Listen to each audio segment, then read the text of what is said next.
Most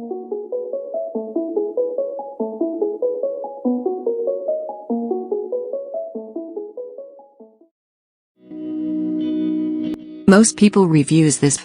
They also say this product the price is quite good. We've found pros and cons on this type of product. But overall, it's a supreme product and we are well recommend it. When you however want to know more details on this product, so read the reports of those who have already used it. Visit the product detail link in description for an item you wish to buy. Tap add to cart. When you've finished adding items to your cart, tap the shopping cart icon. If you need to edit the items in your cart, tap save for later or delete next to the item in the cart. Tap proceed to checkout and follow the on-screen instructions. Review your order information and tap place your order to complete your purchase. You'll see an order confirmation screen when your purchase has been completed.